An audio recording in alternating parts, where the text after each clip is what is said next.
Recently, I saw this video, one thing I hate about your main in Marvel Rivals, and I thought this video was really cool, and I figured why not talk about my deep thoughts regarding some of the Street Fighter 6 roster. And remember, this video is in the spirit of fun. We're just talking about stuff that we may like or not like here, so don't take it too personally. At the end of the day, this is just for the entertainment factor, and honestly, Street Fighter 6 is an amazing game all around, right? But there are some stuff in it that doesn't gel that well with me. And since she's already here, let's start with Chun-Li. I really don't like Chun-Li's idle stance in Street Fighter 6. It just looks wrong. The back leg just look really weird. And when she's walking, it feels like she's squat walking. She reminds me more of the Marvel vs. Capcom Infinite Chun-Li than she does the Street Fighter 5 Chun-Li. Which is crazy because Street Fighter 5 Chun-Li was like a video game goddess. She was perfect in every way. So I really don't know why they did her like that in Street Fighter 6. But it's one of the main reasons that I just can't play this character in this game. It kinda annoys me, something that I'm always thinking about. And speaking of that, another character that maybe not to the extent of Chun-Li, but Ken.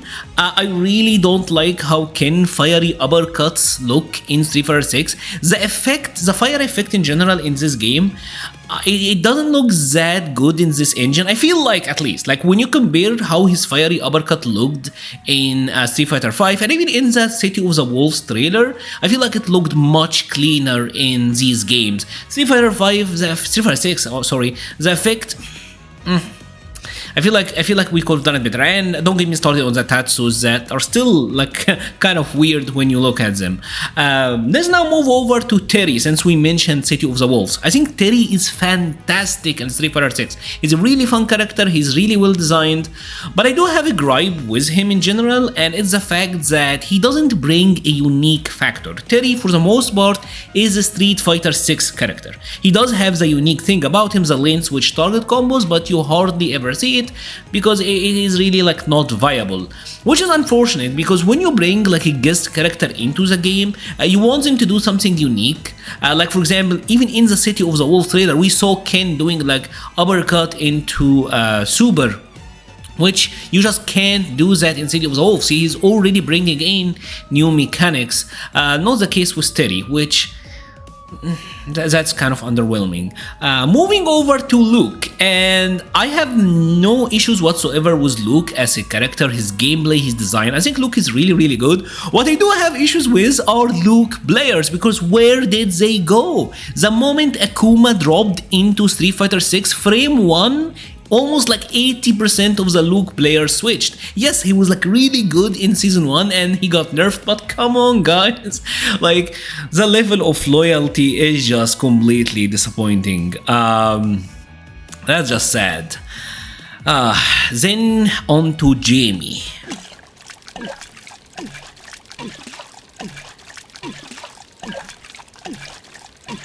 God, that sound is just so... That sound triggers me. Like, that gulping sound triggers me to no end. You have no idea. Oh my god, it's so bad. It is so bad. Moving over to another character with a disappointing sound design, Rashid.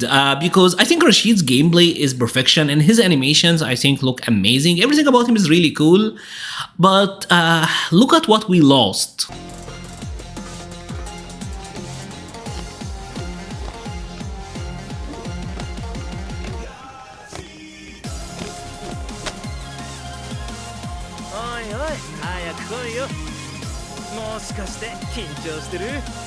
Speaking of something that Jukebox can't recover, and this is a bit beef of mine ever since I played that game, what happened to Sonic Boom? Sonic Boom, Sonic Boom.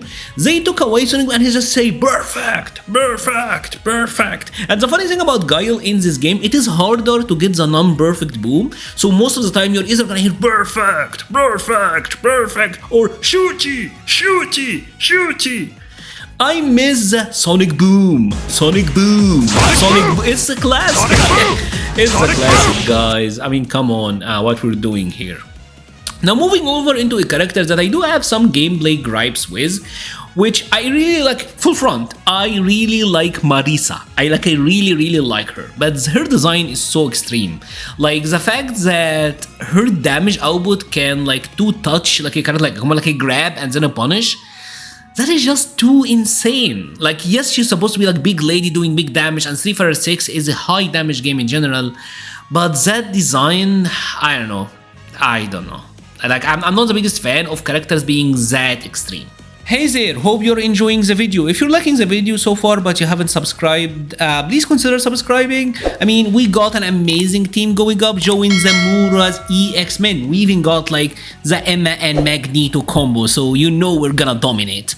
Excuse the silliness and enjoy the rest of the video. And continuing on with Extreme, Elena.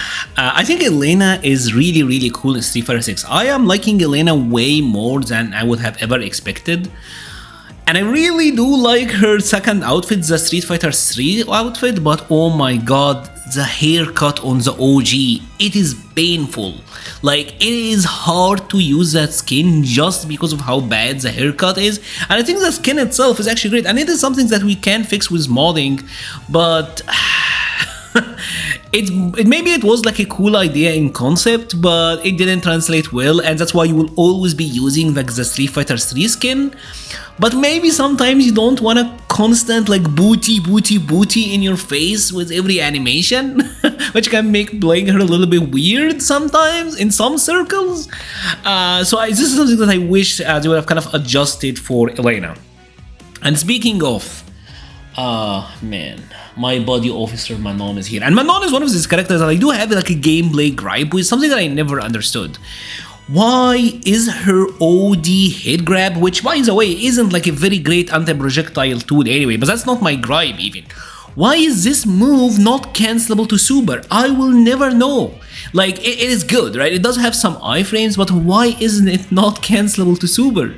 When most of the other moves similar to it can be cancelled into supers as well, like Bison Psycho Crusher, like Lily's OD Counter Spire. It's something about Manon that I never got, like why would you have to use a regular version? That just, I don't know, I really don't understand. Moving over now to probably one of my favorite characters in this game, Lord Bison. I love this guy, and I have always hated Bison. But I'm gonna be completely honest, I'm not the biggest fan of scissors being emotion input. It makes the character easier, sure, but it feels like, it doesn't feel like as Bison, you know, like the short scissors, like that Bison feel is not there anymore. And a bunch of other characters had their moves changed as well. And it's pretty much because of like modern controls. And I can understand the reason, but maybe there had to be like another way of doing it. It kind of takes away some of the identity of these characters. Speaking of which, Honda is kind of like a similar character as well, who lost like his hand inputs, which I thought Piano was great. But I don't understand like Honda's design in this game in general, because at first he was like the headbutt butt slam machine, and Capcom then wanted him to be more focused on footsies. Fair enough, that's great. But what they did is that they made his standing medium punch completely crazy, so now he's like the standing medium punch machine. It's like Honda supposed to function on only one move. I don't get it.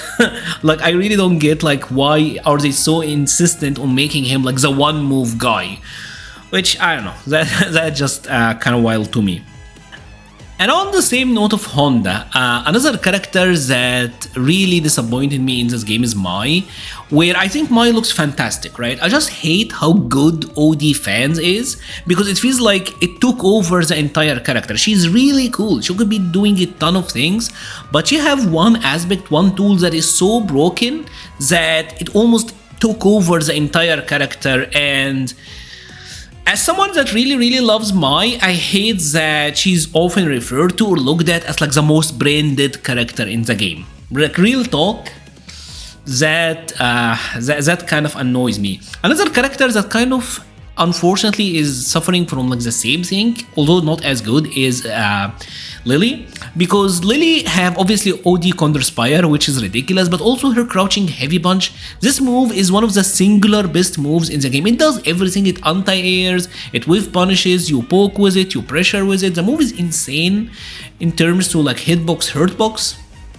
So it also one of the things where it takes over the entire character, which I feel like is a design choice that absolutely need to be looked at. And speaking of design choices that needed to be looked at, JP.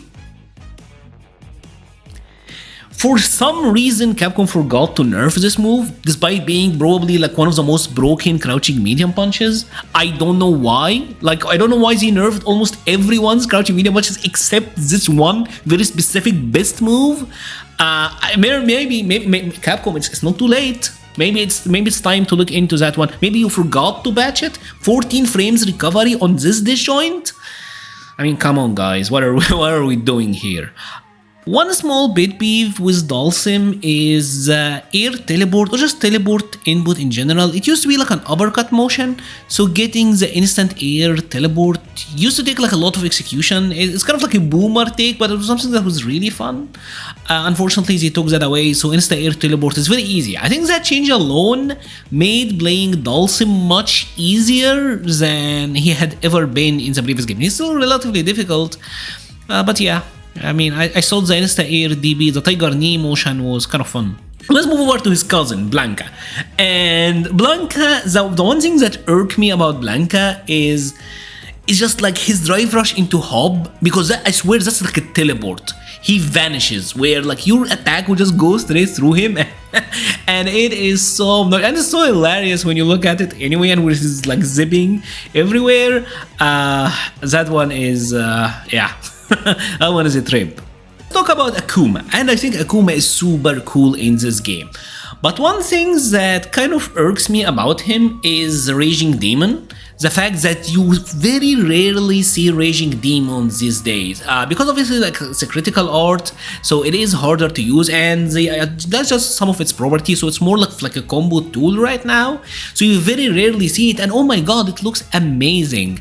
And I have to say, bonus point, it always kind of looks funny to me, like the victim pose at the end, where they're always like lying down ass in the air.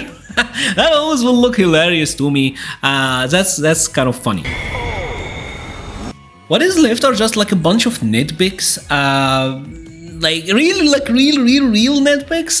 Like for example, Juri. I wish all of her moves were kicks. I feel like that would have made her a little bit cooler. I know Taekwondo does have some punches, but it's not like the main focus. So this is something that I wish like they focused more a little bit. Another character is Aki, where in the development cycle of Aki, like we were shown that maybe she was like a charged character at first, and obviously she is a disciple of Fang, who was a charged character, and I feel like in general Street Fighter 6 doesn't have that many charged characters, so maybe she would have been like cool as charged, but she's command now and everyone love him, but I personally do like charged, so just like a very personal nitpick.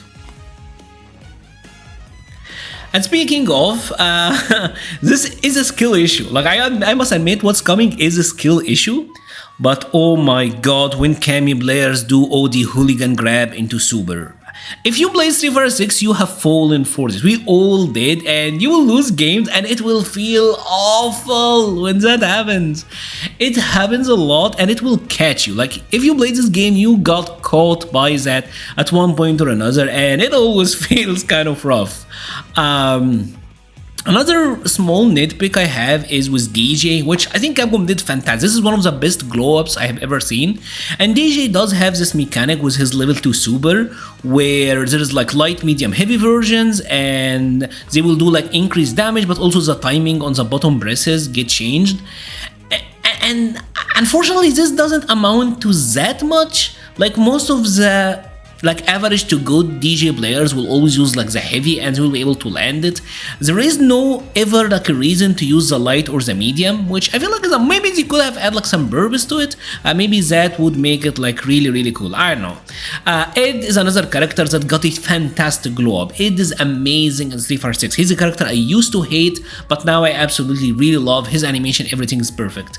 My issue with Ed is a lot more personal because his flicker gameplay, him charging it, and the angles of the attack, everything about him is just Street Fighter 5 Bison 2.0. Bison pretty much did the same thing, even to the OD flicker, OD heart rate, pulling them in and like giving you like blast frames. He's so much Poison 2.0 that it kind of worries me that maybe Poison will not make it, or if she does, they will redesign her once more. And Poison is one of my favorite characters in the Street Fighter series, so I don't know, but they keep adding Shotos. So who knows, maybe Poison will make it and it will be like the Street Fighter 5 version, I hope, because I do prefer her over the Street Fighter 4 one. Kimberly got this really cool like spray can mechanic, which I feel like could be really fun, but it feels so undercooked. And unfortunately, in its current state, it doesn't amount to anything more than like a throw setup or like a stun combo that doesn't do that much. It feels really undercooked, and it's really interesting, and I wish that they would upgrade on it, give it like more utility, make it more in depth, because I think there's a ton of potential here for something that could be like really fun. Zangief is next, and the thing with Zangief that is kind of weird is his level 3, I think it looks really cool. I love the kick, the gut kick, it really reminds me of like the old school WWE games, but his critical art somewhat looks weaker than, or not weaker, like he's doing even less stuff with the CAs than he's doing with the critical art, and I feel like he maybe was one of the earlier characters where the difference wasn't so big between the critical art and the regular versions. But yeah, it is something that, but otherwise Zangief is like absolute perfection in Street Fighter 6. And finally we come to the poster boy Ryu, and I think Ryu is great in Street Fighter 6. But I do think Ryu players can be a little bit pretentious, where they think like Ryu is like peak neutral, and then you look at your gameplay and they're like just a bunch of gorillas. I'm sorry, like Ryu players have the biggest what do you call it? It's like the biggest difference between what they think they are playing and what they're actually doing. It's always like night and day. And sorry if you're like a Ryu player and that was offending to you, but you know it's true. Like Ryu players always think that they're doing like peak neutral, peak Street Fighter, and just like bunch of like random whiff sweep into donkey kick, and that's what get by. But hey, character is ridiculous, and I'm glad that Ryu's good in this game. Anyways, what are your thoughts? Obviously, all of it are like nitpicky stuff. It's just, you know, just having fun. Don't get too offended. Don't get too offended. Don't hit the dislike because I said that you play Ryu like a gorilla. Like I see you hitting that button. Anyways, if you have enjoyed this video, please leave a like or a comment. It helps the channel so much. I will be leaving a link to the Patreon, Discord, Twitter, and Twitch pages in the description. Thank you so much for watching and stay safe.